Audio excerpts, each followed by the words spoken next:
transform into a mad wolfman at certain changes of the moon. Friends of the Collins family in the village scoffed at the charges, but the majority apparently felt them to have some basis in truth, so Quentin had been warned to leave the area. Somehow he had met Professor Gerald Collins during his wanderings, and joined him on the expedition as an associate. The young man had charm and energy, but was given to spells of grim rage when least expected. Few of the people in Collinsport knew much about Mexico, thousands of miles away, and none had heard of the Quetzalcoatl. But as the stately four-masted schooner came up the Atlantic coast on its way to the main village, the dark shadow of the curse of the flying serpent drew closer. Its horror and menace would be the most talked of and feared threat the ancient mansion of Collinwood had ever known. Within a short interval, after the arrival of Professor Collins and his attractive daughter, terror would spread out from Collinwood.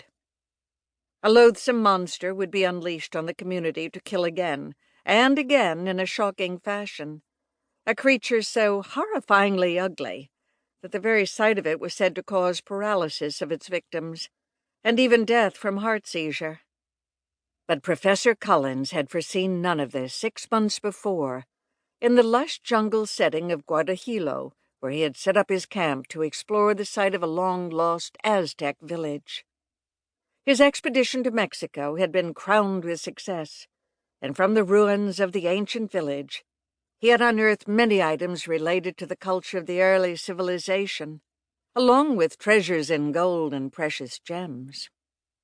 The expedition had been shadowed by only 2 things.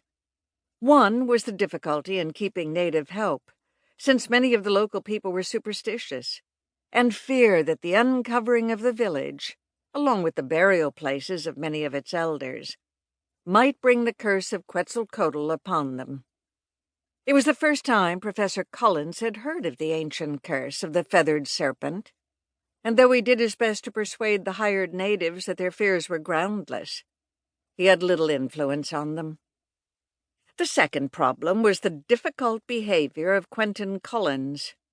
The professor had taken on the brilliant young man as a partner, without realizing that he had a personality which made him almost impossible to work with. And when Quentin showed signs of falling in love with the professor's daughter, Irma, the problem became complicated. On an evening in late February, Irma had burst into the rough camp, where Professor Collins made his headquarters.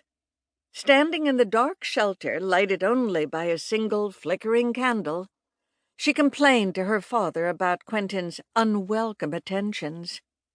"He refuses to take a hint," dark-haired, oval-faced Irma said. "What am I going to do?"